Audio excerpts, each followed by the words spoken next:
Welcome to RPM, the podcast that explores the world of private markets. I'm your host, Graziella Scassillo. Many of the direct and indirect effects of the war materialized quickly. To name a few, the diaspora of Ukrainians across the globe and allegations of war crimes, as well as volatile markets for key commodities, including oil, natural gas, wheat, and potash. However, the implications for portfolios and private markets are perhaps less clear. Joining me today to address some of the questions LPs may have is Christian Frei, StepStone partner and head of risk. Christian, I would say welcome back to RPM because this is not your first time here, right? Hello, Graziella. Glad to be back on RPM. Yes, you're correct. We've been talking about the COVID impact on private markets, but also about strategic asset allocation together on RPM. Yes, now in one of your presentations to us, it became clear that the crisis in Ukraine has taken a more negative turn than most of us have hoped. In general, were you surprised by the event? So the potential of an escalation of the conflict between Russia and Ukraine has been somewhat on our radar as part of the risks on our geopolitical landscape, as part of our regular outlook. However, like probably most of us, we didn't give it a high likelihood or assumed it would be certainty. And so as such, geopolitical risks are difficult to assess in terms of the likelihood as well as their implications. What we typically recommend is to keep diversified portfolios to be not exposed disproportionately to such single events. When it became clear that things could take a more negative turn, what did we do?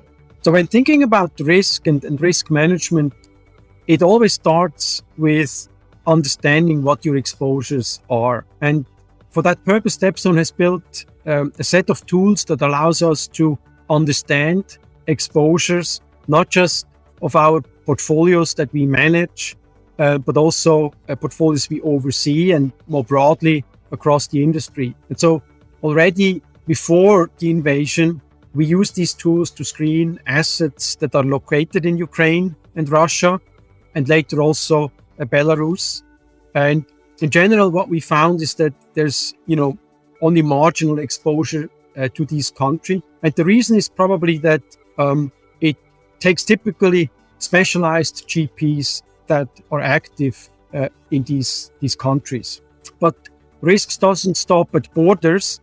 And so to fully understand exposures to the conflict, we had to have a closer look at individual assets and ask how they might, derive revenues from this region, or how they might be affected by having operations or staff on the ground in the countries.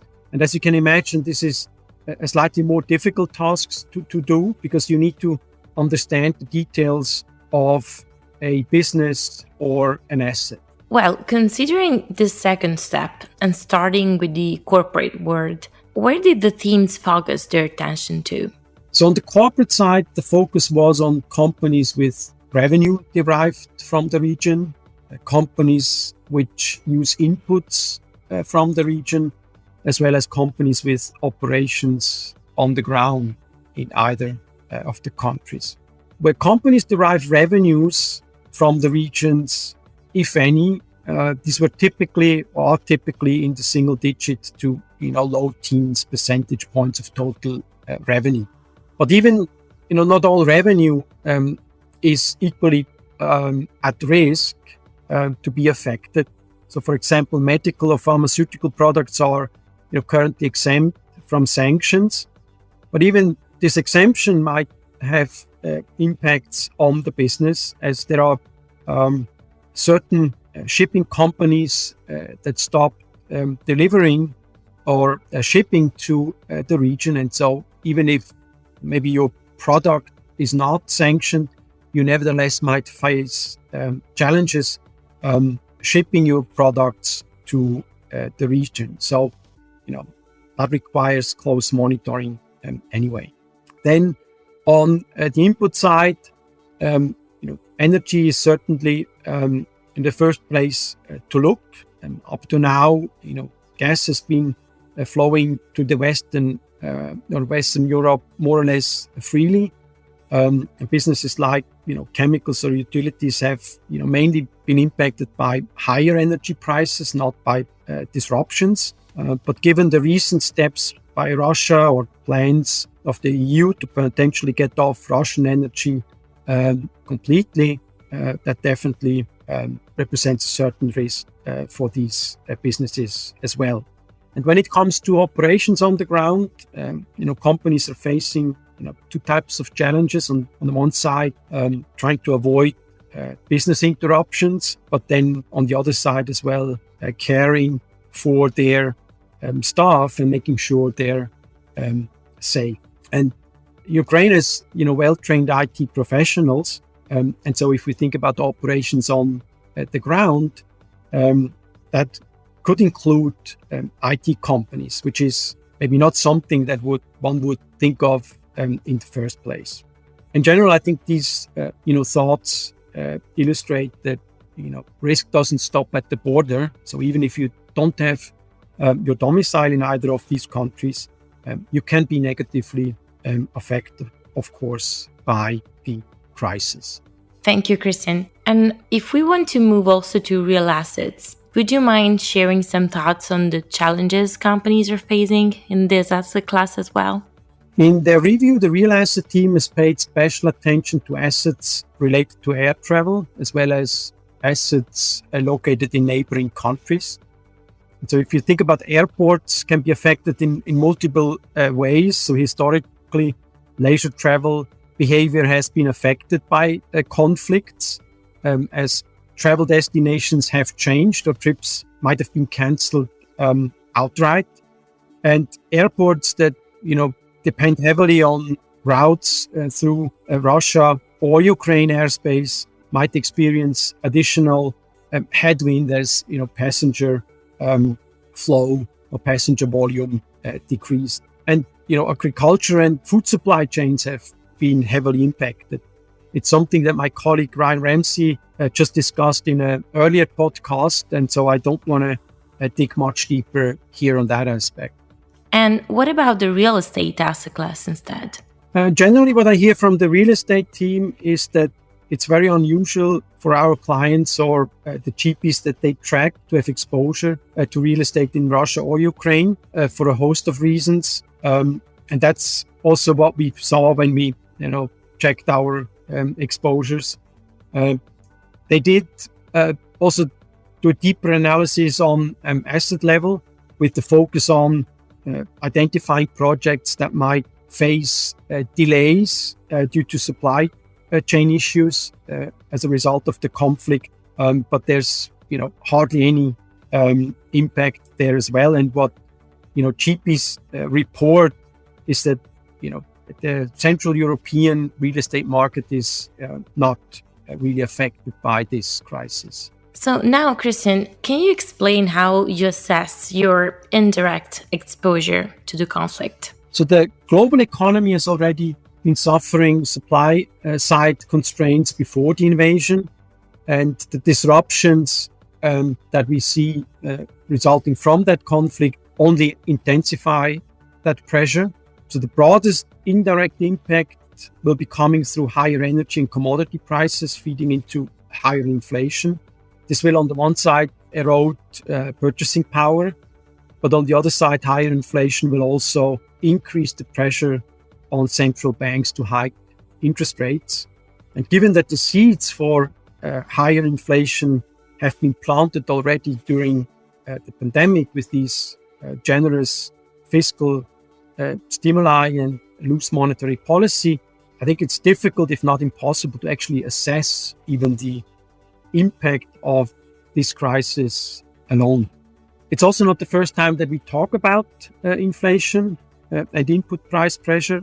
You might recall our podcast in July last year where Tom Keck had talked about the topic, and he had elaborated on the need to focus on businesses that have the power to pass inflation or increased input prices through to the customers. Below the surface, or below the inflation surface, however, some segments of the economy will be much more impacted than others. This is particularly because Ukraine and Russia are dominant producers in some key commodities more than others. And in some ways, infrastructure is benefiting from these trends. For utilities, high inflation often boosts revenue and subsequently value, as they typically have indirect pass-through of inflation in their rate-making mechanisms. Increased energy prices for a longer period of time can provide positive asset valuation impact on midstream assets as well as on power generating assets and transportation assets. There's also often an inflation component in underlying contracts that can result in enhanced revenues. And then, we have agriculture, which also benefits from inflationary environment. Again, there's something Ryan Ramsey already talked about in his podcast, and I'll not spend more time here. Real estate, in contrast, so despite long-term also being protective against inflation, has been experienced negative impact from market trends already before the invasion and the context of a generally healthy real estate market. So dramatically rising construction costs due to supply chain issues, labor issues, and robust demand meant that fewer new development projects were economical, and these conditions also have made it difficult to secure fixed price construction contracts. And on the interest rate side, particularly in the US, where the US central bank has started to raise interest rate, and this also means that very high levered buyers, which have been prevalent in the market, are less common, and therefore marginal prices are coming down. But I think it's interesting if we look through these different parts of the economy and see how they are affected differently, some more positive, some maybe slightly negative. I think it's a very nice way of actually showing or demonstrating diversification in a different way in a multi-asset portfolio at work. Given the recent increased volatility in public markets, what should investors expect from private markets? There are a couple of aspects to be considered. So first, private market valuation reacts slower to dislocations than prices of traded assets. So it indeed makes sense to ask the question what liquid markets might signal for private markets. Second, and we've talked about this aspect at the onset of the COVID crisis in one of our webcasts, when measured peak to trough, private markets only capture a fraction of the downside of listed assets. In past analyses, we found that private equity captures in the range of 50 to 60% of a downside of listed equity indices. And similarly for private debt, one can show that market value declines are by about a factor of 5, bigger or larger than subsequent credit losses.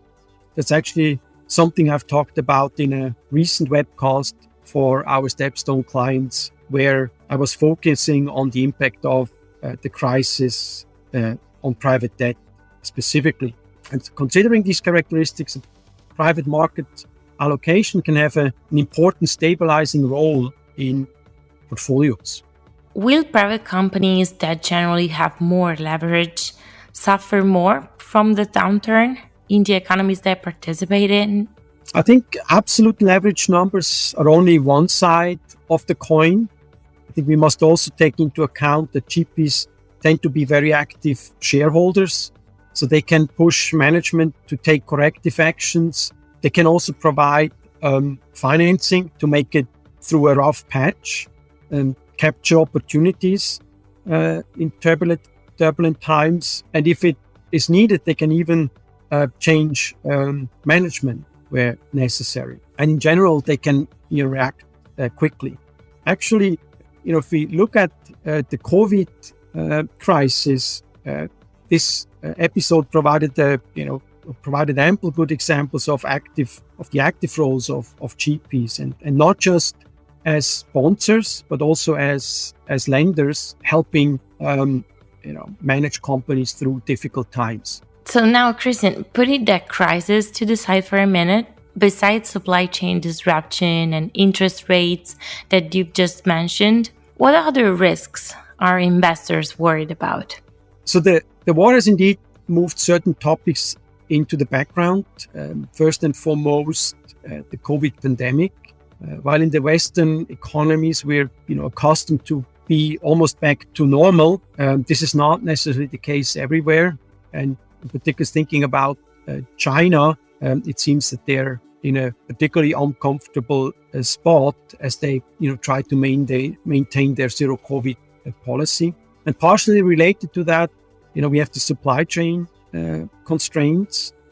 Coming into 2022, there were positive signs that some supply chain issues would ease, for example, in the semiconductor space.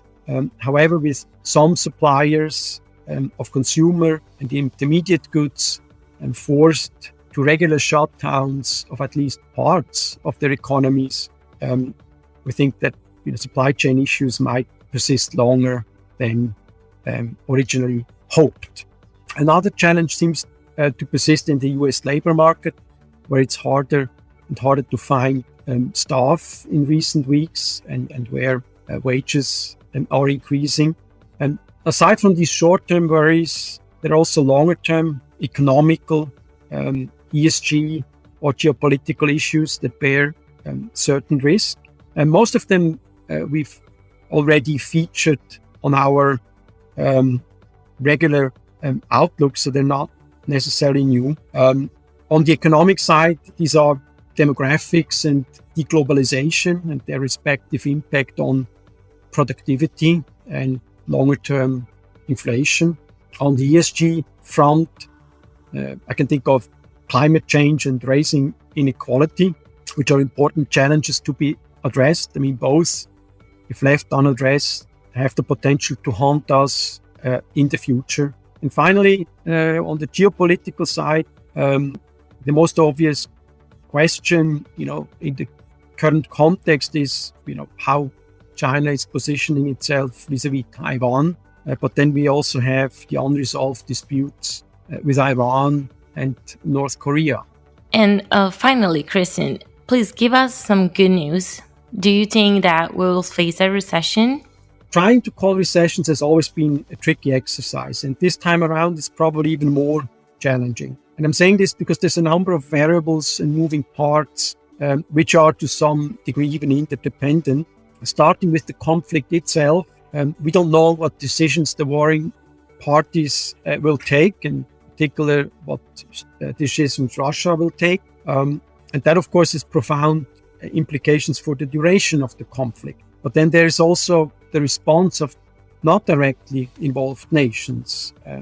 First and foremost, in terms of sanctions, if we think about plans of EU to get off Russian energy supply, that will, definitely have negative implications for the European economy. But then there's, as mentioned above or earlier, the COVID situation. COVID is still out there, and as it seems, affects negatively China and supplies out of China in particular. And so there's a lot of uncertainty to deal with, and uncertainty in general tends to slow down economic activity.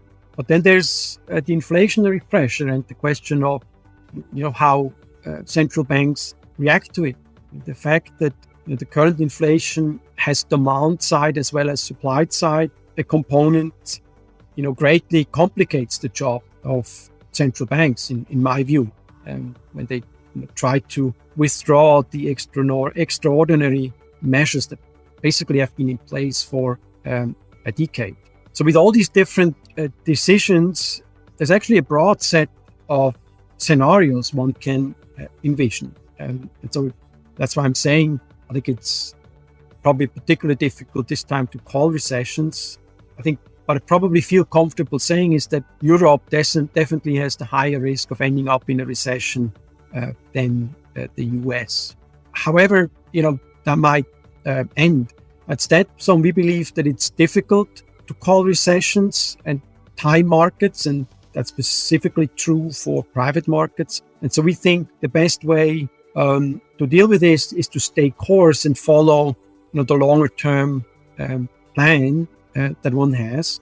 That doesn't mean that there are or wouldn't exist pockets of relative value or opportunities that can be exploited on the short run, but we think this shouldn't turn an asset allocation plan upside down.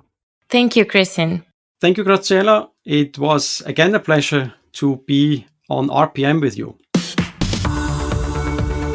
Thanks for listening to this episode of RPM. If you enjoyed it, please visit our show page at www.stepstonegroup.com, where you can find other episodes and research on private markets. You can also subscribe to RPM on Apple Podcasts, Stitcher, Spotify, and other podcast platforms.